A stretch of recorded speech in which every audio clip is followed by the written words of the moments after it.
لأصحاب المشاريع والأهداف المؤجلة، شو تنتظروا؟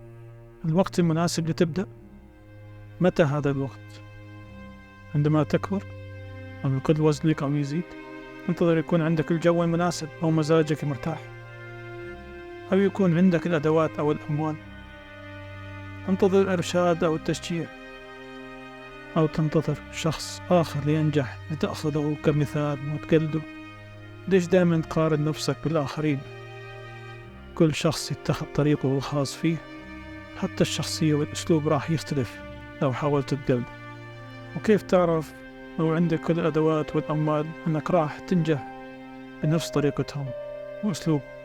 ابدأ من الصفر لها فوائدها، أنك تقدر تتطور وتعرف قدراتك وأهدافك خلال مسيرتك. إذا فجأة وصلت للقمة راح تقع أسرع من الوقت اللي أخذته للصعود. الخوف شيء طبيعي إذا تأخذ الخطوة الأولى، الخوف من نظرة الناس ورأيهم وتنمرهم، لكن لازم تعرف أن الأشخاص يتنمرون يخافون من الناجحين ويهمهم ضل معهم في القاع والفشل.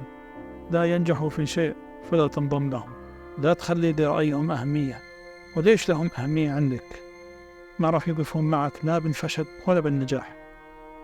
اهتم بذاتك وانتصر لنفسك، وابتعد عن الظلام والحسد والتضليل. طريقك أمامك واضح، لكن الضباب يسوده. ابدأ فورا ولا تفكر بأمور ممكن تحدث أو لا تحدث. ما تستطيع فعله دائما أكبر من توقعاتك. ضع الأمل أمامك وتفاءل. ما هي خسارتك لو فعلت؟ أنت تخسر وقت في مكانك.